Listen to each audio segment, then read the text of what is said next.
Hey everyone, in this video we will see data types in Java. So basically data type tells the type of the data which we are going to store in any variable, right? Suppose we are storing a value in our variable, so what value will be stored, what will be the type of that value which we are going to store in our variable, right? So this will be defined with the help of data type. Now let us see with the help of some examples. Here we have int saynum is equals to 12. So saynum is our variable name, int is data type and 12 is the value. So here int is telling that saynum will hold only integer type values, right? Similarly, in the next example, float, say floating num is equals to 1.863f. Here say floating num is my variable name, float is its data type and 1.863f its value. So here float, which is data type, is telling that say floating num variable will hold only floating type value.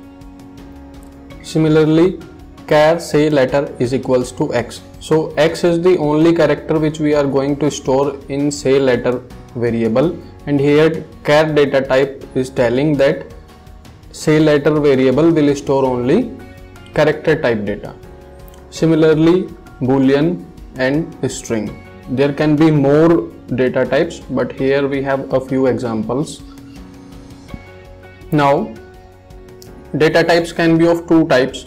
These are primitive and non-primitive. So primitive data types will be byte, short, int, long, float, double, char, boolean. Non-primitive data types are string, arrays and classes. So what is the difference between primitive and non-primitive? So primitive data types will be predefined in Java.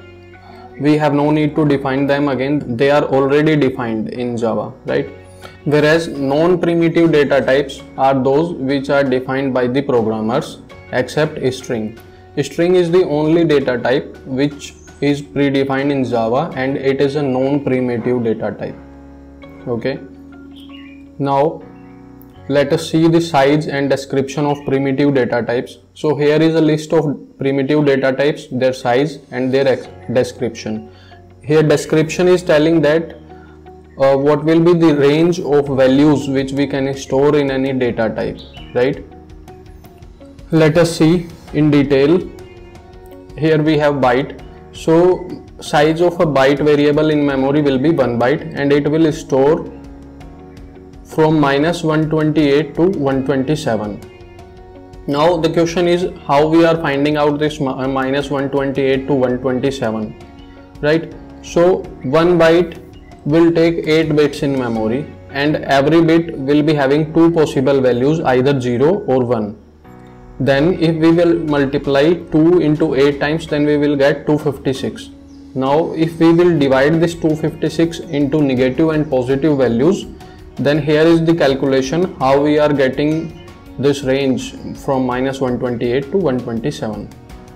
Let us jump to the next data type, which is short. Short will be having 2 bytes and its range will be from -32768 to 32767. Now 2 bytes will be having 16 bits and every bit will be having two possible values, either 0 or 1.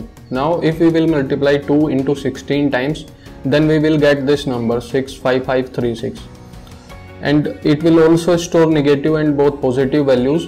So the calculation is here. In this way we will find out the range of any short variable. Similarly, we will see int will store 4 bytes and the range will be this. Long will store 8 bytes, here range is defined. Float will store fractional numbers, right? It will take 4 bytes in memory and we can store up to 6 or 7 decimal digits. Now double will take 4 bytes in memory and it will also store fractional numbers and we can store up to 15 decimal digits. Boolean will take only 1 bit in memory because it will be either true or false, and if value is true then that bit will be 1. And if it is false, then that bit will be 0. Now character is taking 2 bytes in Java, whereas in some other languages like C, C++, it is taking only 1 byte. So in my later videos, I will explain you clearly why Character is taking 2 bytes in Java. This is a very important question. Most of the time interviewer asks this question as well. So this was the detailed explanation of data types in Java. If video is informative, so please like it, comment on it, share it, and don't forget to subscribe my channel. Thank you.